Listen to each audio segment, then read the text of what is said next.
আসসালামু আলাইকুম। সংবাদে আপনাদের সবাইকে স্বাগতম জানাচ্ছি আমি নুসরাত। শুরুতেই সংবাদ শিরোনাম। বাংলাদেশের সর্বশেষ গুরুত্বপূর্ণ আপডেট সংবাদে আপনাকে স্বাগত। শুরুতেই সংবাদ শিরোনাম, পরে বিস্তারিত। প্রথমেই জানাবো আমাদের হাতে থাকা সর্বশেষ গুরুত্বপূর্ণ সবথেকে তাজা আপডেট সংবাদ। জোটসঙ্গী ও টেকনোক্র্যাট মিলে নতুন সরকারের ৪২ সদস্যের সম্ভাব্য মন্ত্রিসভা ঘোষণা। বাংলাদেশ জাতীয়তাবাদী দল বিএনপি সরকারে নতুন মন্ত্রিসভা হতে পারে ৪২ সদস্যের। এতে ঠাঁই পেতে পারেন মির্জা ফখরুল ইসলাম আলমগীর, আমির খসরু মাহমুদ চৌধুরী, সালাউদ্দিন আহমেদ এর মতো বর্ষিয়ান নেতারা। টেকনোক্র্যাট মন্ত্রী হিসেবে আলোচনায় আছেন নজরুল ইসলাম খান, রুহুল কবির রিজভী, আমিনুল হক সহ কয়েকজন। এরপর জানাবো ছায়া মন্ত্রিসভা গঠনের প্রস্তুতি নিচ্ছে এনসিপি, বললেন আসিফ মাহমুদ।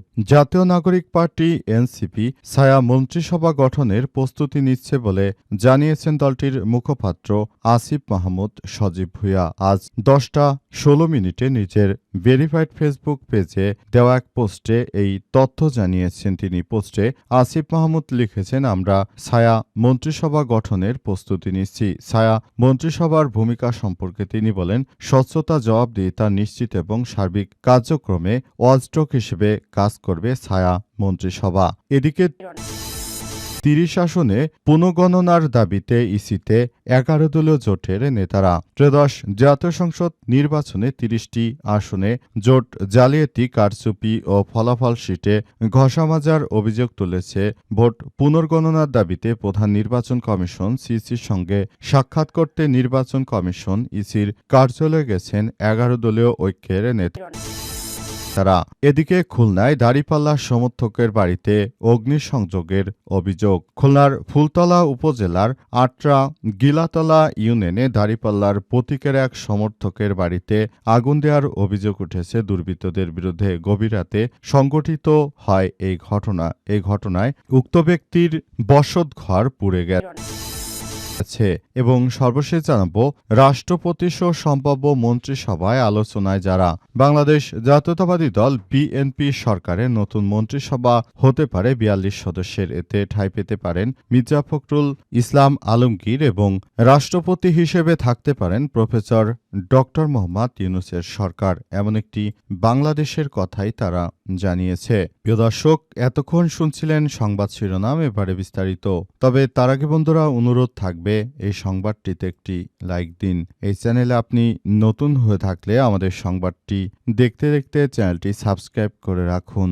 কমেন্ট করে বন্ধুরা আপনার মূল্যবান মতামত জানিয়ে দিন আপনি বিশ্বের কোন দেশ থেকে বা বাংলাদেশের কোন স্থান থেকে আমাদের সংবাদটি দেখছেন এবং শুনছেন। আর বন্ধুরা, সংবাদটি আপনার সোশ্যাল মিডিয়া ফেসবুকে শেয়ার করে বন্ধুদেরও দেখার সুযোগ করে দিন। গাজা যুদ্ধে আপনি যদি নিরীহ ফিলিস্তিনিদের ভালোবেসে থাকেন, কমেন্টে ইয়েস লিখে পুরো বিশ্বকে জানিয়ে দিন। এবারে বিস্তারিত। জোটসঙ্গী এবং টেকনোক্র্যাট মিলিয়ে নতুন সরকারের ৪২ সদস্যের সম্ভাব্য মন্ত্রিসভা ঘোষণা। বাংলাদেশ জাতীয়তাবাদী দল বিএনপির সরকারের নতুন মন্ত্রিসভা হতে পারে ৪২ সদস্যের। এতে ঠাঁই পেতে পারেন মির্জা ফখরুল ইসলাম আলমগীর, আমির খসরু, সালাউদ্দিন আহমেদ এর মতো বর্ষীয় নেতারা। টেকনোক্র্যাট মন্ত্রী হিসেবে আলোচনায় রয়েছেন নজরুল ইসলাম খান, রুহুল কবির রিজভী, আমিনুল হক সহ কয়েকজন। এছাড়াও জোটসঙ্গী হিসেবে মন্ত্রিসভায় থাকতে পারেন আন্দালিব রহমান পার্থ, জুনায়েদ সাকি ও ববি হাজ্জাজ। ভোটের মহারণ শেষ, নিরঙ্কুশ সংখ্যাগরিষ্ঠতা নিয়ে সরকার গঠনের পথে বিএনপি, বাকি শুধু আনুষ্ঠানিকতা। তবে জনমনে কৌতূহল রয়েছে তারেক রহমানের মন্ত্রিসভার কিচেনে কে কোন জায়গা পাচ্ছেন। দায়িত্বশীল অনেক সূত্র সমীকরণ এখনও চূড়ান্ত করা হয়নি। পরবর্তী মন্ত্রিসভা গঠনের বিষয়টি শেষ মুহূর্ত পর্যন্ত খোলাসা নাও হতে পারে। সুতরাং এখনই এসব বিষয় নিয়ে স্পষ্টভাবে বলা যাচ্ছে না। মন্ত্রিসভায় আরও জায়গা পেতে পারেন বিএনপির স্থায়ী কমিটির সদস্য ড খন্দকার মোশারেফ হোসেন, মির্জা আব্বাস, গয়েশ্বরচন্দ্র রায়, ড আব্দুল মঈন খান, অদূত ভূঁইয়া। দায়িত্ব পেতে পারেন সাবেক অ্যাটর্নি জেনারেল আসাদুজ্জামান আসাদ। এছাড়াও আলোচনায় আছেন ব্যারিস্টার কায়সার কামাল, কিশোরগঞ্জ ৪ আসনে নির্বাচিত সংসদ সদস্য ফজলুর রহমান, বিএনপির যুগ্ম মহাসচিব শহীদুদ্দিন চৌধুরী অ্যানি, সাবা ওবায়দ, আসাদুল হাবিব দুলু, রুহুল কুদ্দুস তালুকদার দুলু ও রাকিবুল ইসলাম বকুল। ছায়া মন্ত্রিসভা গঠনের প্রস্তুতি নিচ্ছে এনসিপি, বললেন আসিফ মাহমুদ। জাতীয় নাগরিক পার্টি এনসিপি ছায়া মন্ত্রিসভা গঠনের প্রস্তুতি নিচ্ছে বলে জানিয়েছে দলটির মুখপাত্র আসিফ মাহমুদ সজীব ভুঁইয়া। রোববার 15 ফেব্রুয়ারি সকাল 10:16 নিজের ভেরিফাইড ফেসবুক পেজে দেওয়া এক পোস্টে এই তথ্য জানিয়েছেন তিনি। পোস্টে আসিফ মাহমুদ সজীব ভুঁইয়া লিখেছেন, আমরা ছায়া মন্ত্রিসভা গঠনের প্রস্তুতি নিচ্ছি। ছায়া মন্ত্রিসভার ভূমিকা সম্পর্কে তিনি বলেন, স্বচ্ছতা, জবাবদিহিতা নিশ্চিত এবং সার্বিক কার্যক্রমে ওয়াচডগ হিসেবে কাজ করবে ছায়া মন্ত্রিসভা।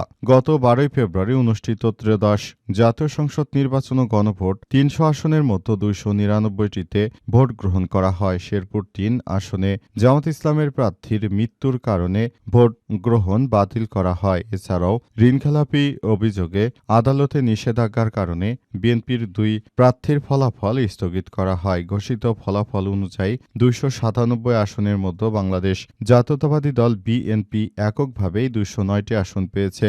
জোটের শরিক দল পেয়েছে মাত্র 77টি আসন। বিএনপি নিরঙ্কুশভাবে যে জয়লাভ করেছে, এর জন্য আসলে সারা দেশ জুড়ে বিএনপির নেতাকর্মীরা এখন একটি ত্রাসের রাজত্ব কায়েম করেছে। তাদের এই কার্যক্রম থেকে মূলত আবারও কোন দিকে বিষয়গুলো যায় এবং সেটি হচ্ছে অন্তর্বর্তীকালীন সরকারের প্রধান উপদেষ্টা প্রফেসর ডক্টর মোহাম্মদ ইউনূসের সরকার কোন কার্যক্রম চালায় সেটি দেখার বিষয়, এবং সেটা দেখতে হলে অবশ্যই আরও ভবিষ্যতের দিকে এগিয়ে যেতে হবে বলে বলা হচ্ছে।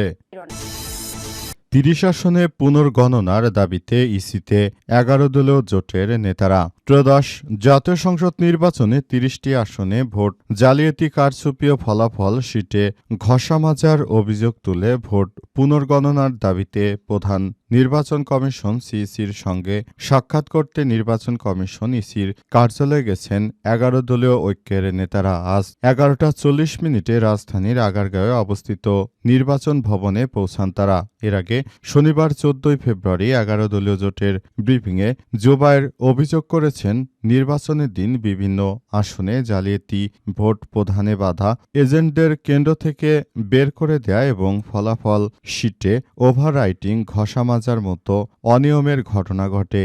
এসব বিষয়ে তাৎক্ষণিকভাবে সংশ্লিষ্ট রিটার্নিং কর্মকর্তাদের অবহিত করা হলেও কার্যকর কোনো ব্যবস্থা তারা গ্রহণ করতে পারেনি। তারা আমাদেরকে কোনোভাবে আশ্বস্ত করতে পারেনি। সারা দেশের সাধারণ মানুষ স্বতঃস্ফূর্তভাবে এই জাতীয় সংসদ নির্বাচনে সবাই ভোট দিয়েছে, কিন্তু কোনোভাবেই আসলে এই জাতীয় সংসদ নির্বাচনে তারা জিততে পারেনি। কিন্তু বিষয় হচ্ছে, বিভিন্ন জরিপসহ যেসব জায়গাগুলো দেখা যাচ্ছে যে সেসব জায়গাগুলোতে কিন্তু জামাত ইসলামের জোটের শরিকেরা বিপুল ভোটে জয়লাভ করে, কিন্তু শেষ পর্যন্ত আসলে তাদের সঙ্গে এই বিষয়টি সেভাবে যাচ্ছে না, এবং এই বিষয়টি সামনে আসার পরই তারা নতুন করে আবারও এই বিষয়গুলোকে সামনে নিয়ে এসেছে এবং এগুলো একটি ধারাবাহিক কার্যক্রমের মধ্য দিয়ে নিয়ে যাচ্ছে বলে জানানো হচ্ছে। এবং এই বিষয়গুলো অত্যন্ত দুঃখজনক হলেও সত্য, এগুলো নিয়ে তারা কাজ করছে। খুলনায় দাঁড়িপাল্লার সমর্থকদের বাড়িতে অগ্নিসংযোগের অভিযোগ। খুলনার ফুলতলা উপজেলার আটরা গিলাতলা ইউনিয়নে দাঁড়িপাল্লার প্রতীকের এক সমর্থকের বাড়িতে আগুন দেওয়ার অভিযোগ উঠেছে দুর্বৃত্তদের বিরুদ্ধে। গভীর রাতে সংঘটিত এই ঘটনায় একটি বসতঘর পুড়ে গেছে। স্থানীয় সূত্র থেকে জানা গেছে, ইউনিয়নের মশিয়ালি গ্রামের শোকর আকুঞ্জির বাড়িতে আজ দিবাগত রাত 1:30টার দিকে আগুন দেওয়া হয়। আগুন দেখতে পেয়ে এলাকাবাসী ছুটে এলে আগুন নিয়ন্ত্রণে আনেন, তবে এর আগেই একটি ঘর পুড়ে ছাই হয়ে গেছে। ক্ষতিগ্রস্ত পরিবারের দাবি, দাঁড়িপাল্লায় ভোট দেওয়াকে কেন্দ্র করে পরিকল্পিতভাবে এই হামলা চালানো হয়েছে। শোকর আকুঞ্জি জানান, বিষয়টি বুঝতে না পারলেও বড় দুর্ঘটনা ঘটতে পারত। তিনি ঘটনার সুষ্ঠু তদন্ত ও বিচার দাবি করেছেন, মামলা করার প্রস্তুতি নিচ্ছেন। এদিকে এই ঘটনাস্থল পরিদর্শন করেছেন বাংলাদেশ জামাত ইসলামের সেক্রেটারি জেনারেল অধ্যাপক মিয়া গোলাম পরোয়ার। স্থানীয় স্থানীয় নেতারা তারা এই ঘটনার তীব্র নিন্দা ও প্রতিবাদ জানিয়েছেন। তারা জানিয়েছে যে ইলেকশন ইঞ্জিনিয়ারিং করে বিএনপি ক্ষমতায় গিয়ে তারা আবার যে সন্ত্রাসী কর্মকাণ্ড শুরু করেছে, এদেশের জনগণ এই রায় মেনে নেবে না।